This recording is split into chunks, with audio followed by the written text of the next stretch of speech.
Começa a valer hoje o Pix por aproximação e você vai ver também. Governo de São Paulo leiloa segundo lote de escolas. Taxista que levava ladrão como passageiro é preso no Rio de Janeiro. Kamala Harris e Donald Trump cumprem agenda por busca de votos nas vésperas das eleições americanas. Neymar sai de campo lesionado em segundo jogo após volta aos gramados. E ainda, Corinthians e Palmeiras se enfrentam em jogo decisivo do Campeonato Brasileiro. Tudo isso você confere a partir de agora no Jornal das 18h30.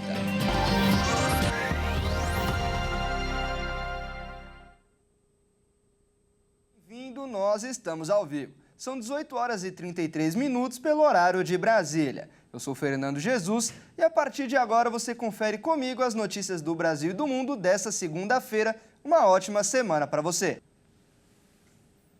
E o Pix por aproximação foi lançado hoje em um evento da Google. A função só está disponível para clientes da carteira digital da plataforma AGPay. O primeiro Pix por aproximação aconteceu na sede do Google em São Paulo e o presidente do Banco Central, Roberto Campos Neto, estava no evento. A função é muito parecida com o pagamento do cartão por aproximação. O cliente poderá pagar a conta aproximando o celular na máquina de cartão e o valor será descontado do Pix. A função só está disponível para clientes de bancos que têm um vínculo com a carteira digital do Google, o C6 Bank, o PicPay e o Itaú Unibanco. A previsão era que a função só estaria disponível em todo o território nacional em 2025, mas alguns bancos e instituições financeiras pretendem antecipar essa função.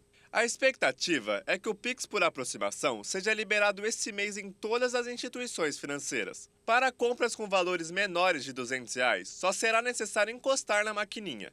Para compras acima desse preço, será necessário a aproximação e o uso da senha. E aconteceu hoje o leilão de privatização do segundo lote de construção e manutenção das escolas públicas de São Paulo, o consórcio SP Mais Escolas. O consórcio SP Mais Escolas venceu nesta segunda-feira o leilão de privatização do segundo lote de construção e manutenção de 16 escolas públicas estaduais em São Paulo por 3 bilhões e 25 milhões de reais. O evento aconteceu na sede da Bolsa de Valores, no centro da capital paulista. Por mês, o governo deve pagar para o consórcio mais de 11 milhões de reais para construir e administrar essas escolas.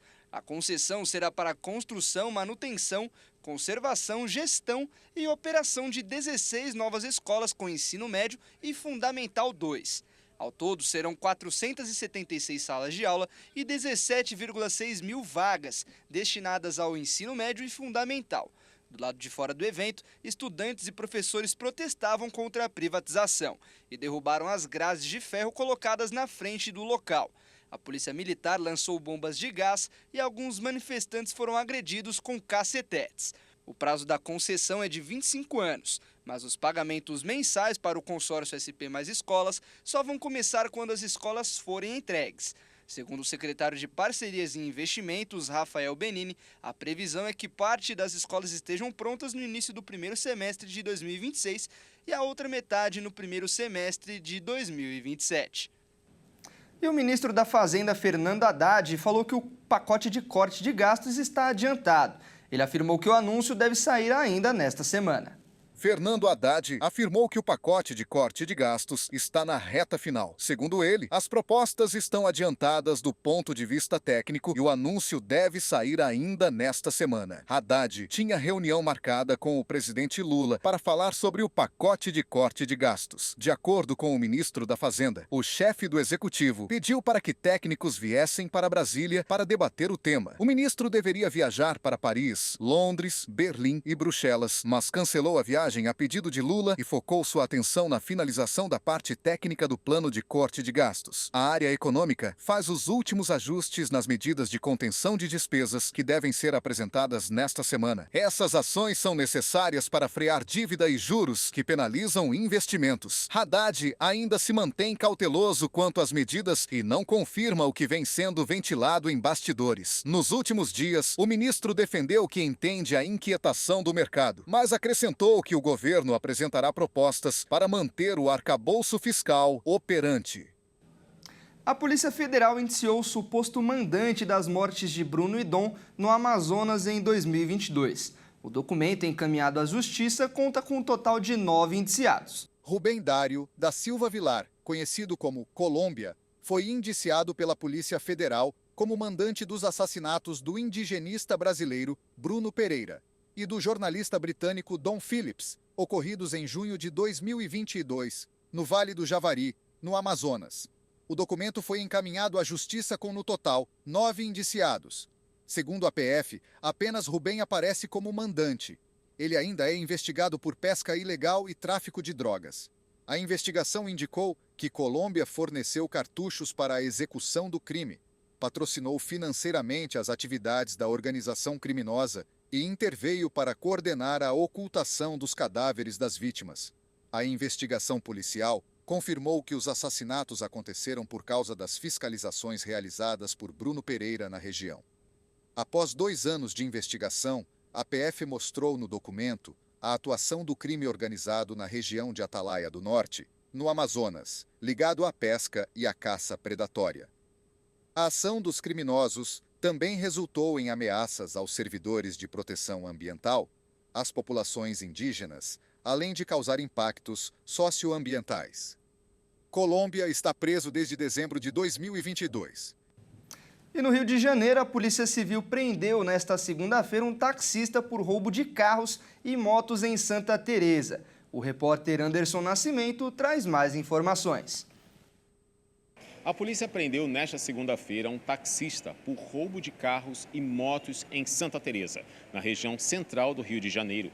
Segundo investigações da 7ª DP de Santa Teresa mesmo, Cândido Gutenberg Santos Miguel dirigia o táxi ao lado de um comparsa que desembarcava para abordar as vítimas. O motorista permanecia na direção dando cobertura. Um dos ataques ocorreu no último dia 29 de outubro e foi registrado por câmeras de segurança. O comparsa, identificado como Emerson Gabriel Leite, saltou e abordou um casal de moto. A mulher acabou caindo na calçada e os bandidos fugiram. A delegada Kelly Goulart afirmou que Cândido usava o táxi e levava o comparsa como se fosse um passageiro. E o Gabrielzinho, como é conhecido, ficava responsável por escolher as vítimas. O taxista confessou o crime e disse que agiu sob ameaça do cúmplice, mas as investigações mostram que não era bem assim. Gabrielzinho é considerado fugitivo pela polícia. Um estudo revelou que as secas reduziram a vazão do Rio São Francisco para menos da metade em 30 anos. Acompanhe.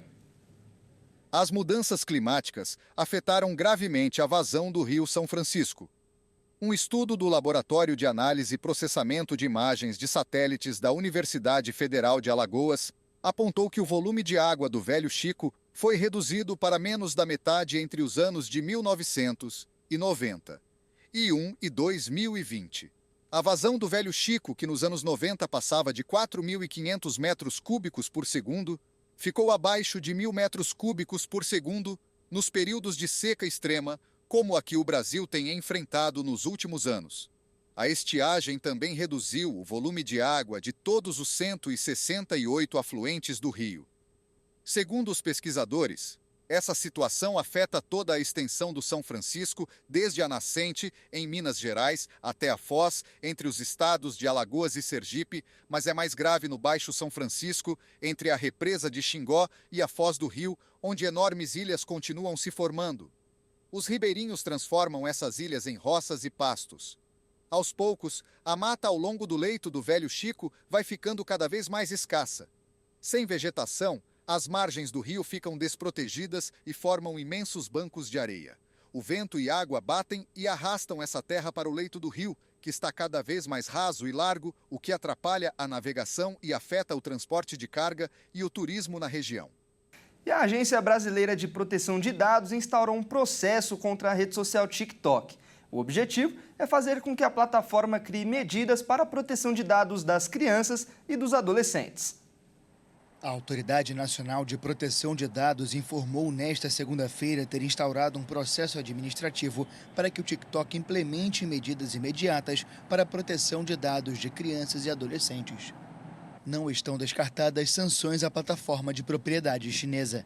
A ANPD afirmou em nota que detectou indícios de violações da normativa sobre proteção de dados pessoais de menores, assim como indícios de irregularidades nos mecanismos de verificação da idade dos usuários. As medidas de regularização exigidas à rede social de vídeos incluem a desativação total, em um prazo máximo de 10 dias, do recurso Feed sem cadastro, que permite acessar os conteúdos da plataforma sem ser usuário ou verificar a idade. A empresa também deve apresentar em menos de 20 dias úteis um plano para melhorar os mecanismos de verificação de idade, impedir cadastros indevidos de crianças e assegurar que o acesso de adolescentes aconteça sob a supervisão de adultos. As exigências não têm caráter sancionador, mas o descumprimento vai ser considerado como agravante em processos com eventuais sanções e vai implicar em uma progressão das ações da ANPD.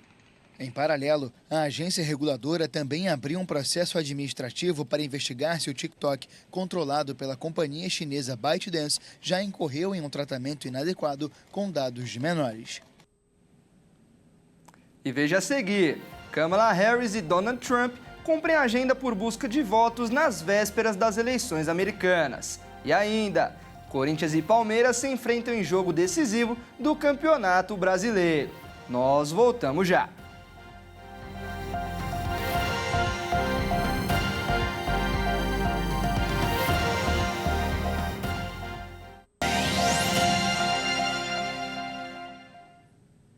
Nós estamos de volta e ao vivo. Agora são 18 horas e 46 minutos pelo horário de Brasília. E nas vésperas das eleições americanas, os candidatos Kamala Harris e Donald Trump cumpriram uma agenda cheia em busca de votos que podem decidir a disputa. Ambos foram à Pensilvânia, que é o estado-chave mais decisivo. Na véspera das eleições presidenciais nos Estados Unidos, a candidata democrata Kamala Harris passou o dia na Pensilvânia e deve cumprir outros eventos de sua agenda em busca de votos no estado-chave mais decisivo do pleito. Já o candidato republicano Donald Trump discursou em um evento na Carolina do Norte, seguirá para a Pensilvânia e deve encerrar sua campanha em Michigan. Após as eleições deste ano serem marcadas como uma das mais acirradas, os candidatos têm concentrado seus esforços de campanha para conseguir votos suficientes para virar o placar, já que estão empatados em todos os 7 estados decisivos. A diferença entre Kamala e Trump aparece dentro da margem de erro, de 3,5 pontos percentuais. Segundo o jornal americano The New York Times, o cenário prevê um desfecho acirrado na disputa entre a democrata e o republicano. E neste mês, a atenção é para os cuidados com a saúde dos homens. A campanha Novembro Azul alerta para o aumento de casos de câncer de próstata em todo o Brasil. A campanha Novembro Azul tem o objetivo de chamar a atenção dos homens sobre a importância da prevenção e do diagnóstico precoce do câncer de próstata. O movimento começou em 2003 na Austrália e todo ano o mês de novembro é dedicado à saúde do homem. As campanhas são realizadas em vários países, inclusive no Brasil. Neste ano, a Sociedade Brasileira de Urologia alerta para os riscos de crescimento dos casos de câncer de próstata em todo o mundo. Dados do Ministério da Saúde indicam que a doença matou 17 mil homens no Brasil no ano passado, uma média de 47 pessoas por dia. E o número de novos casos de câncer de próstata deve aumentar nos próximos anos. Os casos no mundo devem duplicar até 2040, passando de 1.400.000 em 2020 para quase 3 milhões em 16 anos. A previsão é que também haja um aumento de 85% do número de mortes. O diagnóstico tardio é um fator que reduz as chances de cura e aumenta a letalidade da doença. Para prevenir a doença e detectá-la em estágio inicial, é importante a realização periódica de exames e consulta com o especialista. A campanha Novembro Azul deste ano quer chamar a atenção para o fato de que o câncer de próstata apresentar poucos sintomas em sua fase inicial e que, se o homem esperar por esses sintomas, pode descobrir uma doença em estágio já avançado. E agora é hora de falar de esportes aqui no Jornal das 18h30. E quem traz as informações é o Caio Veríssimo. Boa noite, Caio, seja muito bem-vindo. E a gente começa falando do Neymar, o craque que acabou de voltar a jogar, se lesionou de novo. Não é mesmo, Caio? Seja bem-vindo mais uma vez. Pois é, Fernando, não dá nem para acreditar, né? Boa noite a você, boa noite a todos que nos assistem. Bom, o Neymar ele entrou no jogo e depois de 28 minutos em campo, já pediu para sair com dores na coxa. Vamos ver. Neymar sofreu uma nova lesão nesta segunda-feira durante o jogo do Al Hilal pela Champions League da Ásia. O brasileiro entrou em campo aos 12 minutos do segundo tempo, mas aos 39 da etapa final precisou ser substituído após sentir incômodo na coxa direita. Neymar sofreu uma falta sendo acertado na perna direita pelo lateral esquerdo Zamani. Ele levantou, tentou dar um pique e foi direto para fora do gramado do estádio Kingdom Arena.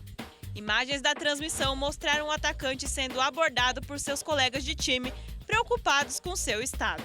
O jogador também conversou com membros da equipe médica do clube saudita. Esta foi apenas a segunda partida de Neymar desde a volta da grave lesão no joelho, que o deixou afastado dos gramados por um ano. Se conseguir se recuperar a tempo, Neymar só volta a campo no dia 26 de novembro pela 5ª rodada da Champions da Ásia. O brasileiro não está inscrito no Campeonato Saudita e por isso ficará todo esse tempo sem atuar. E o Gabigol do Flamengo fez as pazes com a torcida rubro-negra. No jogo de ida da Copa do Brasil, ele bateu um grande recorde, não é mesmo? Pois é, Fernando, com os 2 gols de ontem, o Gabigol chegou a 17 gols em finais e deixou um campeão do mundo para trás. Vamos ver quem é. No último domingo, em jogo de ida da Copa do Brasil, Gabigol reviveu os bons momentos com a camisa rubro-negra. O atacante foi essencial na vitória por 3-1 sobre o Atlético Mineiro no Maracanã e bateu marcas impressionantes. O atacante fez as pazes com as redes e com a torcida. Fez 2 gols na vitória rubro-negra e voltou a brilhar em finais como nos velhos tempos.